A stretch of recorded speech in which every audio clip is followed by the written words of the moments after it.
आज सुशासन दिनानिमित्त राज्याचे उच्च व तंत्रशिक्षण मंत्री चंद्रकांत दादा पाटील हे सिव्हिल कोर्ट ते मंडई या मेट्रो स्टेशनपर्यंत प्रवास करतायत।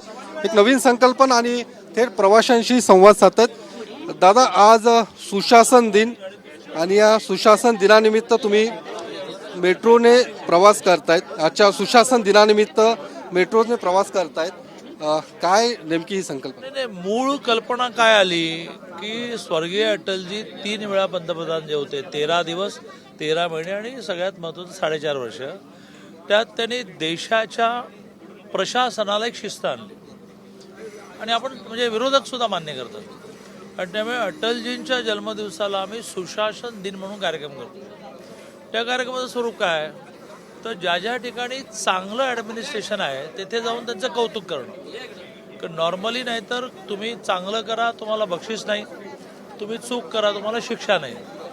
आणि त्यामुळे सरकारी अधिकारी सरकारी कर्मचारी यांच्यामध्ये नेहमी असा भाव निर्माण होतो की बरं वागून काय उपयोग आहे। म्हणून मग आज असं ठरलं की जिथे बरं चाललं आहे तिथे जाऊन सन्मान करावा। म्हणून आम्ही मेट्रोचे MD श्रावण हर्डीकर हे अतिशय इफिशियंटली अतिशय सायलेंटली रोज उठून प्रेस कॉन्फरन्स घोषणा काही करत नाहीत, होतं आहे आणि मगच कळतं आहे, तर त्यांचा सन्मान करण्यासाठी आम्ही आलो। त्यांनी अशी कल्पना मांडली की आपण किमान एक स्टेशन प्रवास एकत्र करू, मेट्रोत आलो। मूळ कल्पना त्यांचा सन्मान करण्याची होती।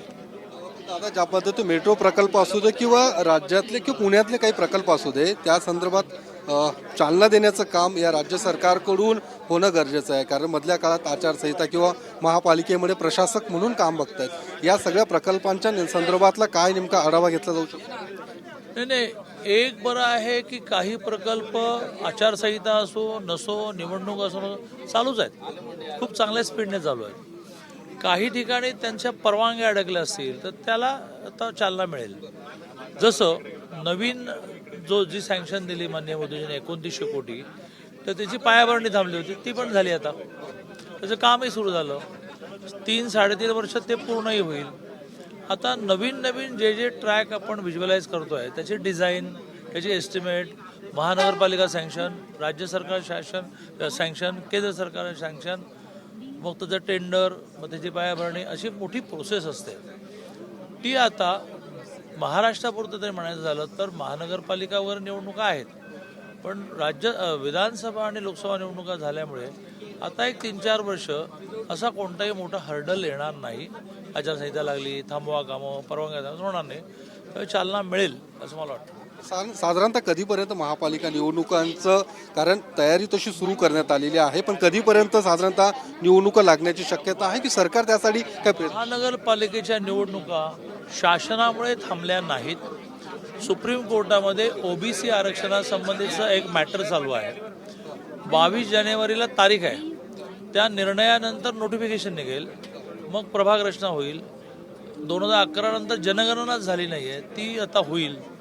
याच्यातून जो काही कालावधी लागेल तो लागेल। माझं असं मत आहे की जानेवारी महिन्यामध्ये पहिल्या डेटला सुप्रीम कोर्टाचा निर्णय लागला तरी हे 2-3 महिन्यामध्ये जाणार, कारण ही सगळी एप्रिलपर्यंत 22 जानेवारीला निर्णय लागला तर आता शासनाने इतकं मनावर घेतलेलं आहे, कारण खाली प्रशासन नसल्यामुळे, लोकनियुक्त प्रशासन नसल्यामुळे प्रशासनाला जाब विचारणारं कोणी राहिलं नाही। त्यामुळे लवकरात लवकर निवडणुका घ्याव्या लागतील। त्या शासनाच्या हातात नाही, सुप्रीम कोर्टाच्या निर्णयाशी जोडलेल्या आहेत। सुप्रीम कोर्टाचा निर्णय 22 जानेवारीला लागला तर मला असं वाटतं की एप्रिलमध्ये निवडणुका व्हायला अडचण येणार आहे, कारण पूर्वी 45 दिवसाची नोटीस द्यावी लागायची, आता 30 दिवसाची नोटीस विधानसभेला आणि लोकसभेलाही पुरते। त्यामुळे एकदा प्रभाग रचना लागली, मतदार याद्या तयार झाल्या, तर 30 दिवसाच्या नोटीस सुद्धा निवडणुका लागतील। भुजबळांच्या बाबतीत चर्चा आहे की ते भाजप प्रवेशमध्ये किंवा भाजपमध्ये येतील किंवा मधल्या काळात फडणवीसांची भेट त्यांनी घेतलेली आहे। नाही, मला या विषयातलं काहीच माहिती नाही। मला माझ्या पक्षाचं काम इतकं पडलं आहे की अशा विषयांमध्ये मलाही ज्याला म्हणतात की अतिउत्सुकता कधी नसते। मान्य देवेंद्रजी समर्थ आहेत, करतायत, आपल्याला कळणारं काय असेल तर कळवतो। आमच्याकडे सगळं टीमवर्क आहे, त्यामुळे जेव्हा केव्हा त्या स्टेजला विषय येईल त्या स्टेजला आमची टीम बसेल आणि विचार. तर चंद्रकांत पाटलांनी मेट्रो प्रवास केला आणि या सगळ्या मुद्द्यांना चालना देण्याचा प्रयत्न हा राज्य सरकारकडून असेल असंही चंद्रकांत पाटील यांनी स्पष्ट केलंय. कॅमेरामन सुशांत राऊतसह मी योगेश बोरसे, TV9 मराठी, पुणे.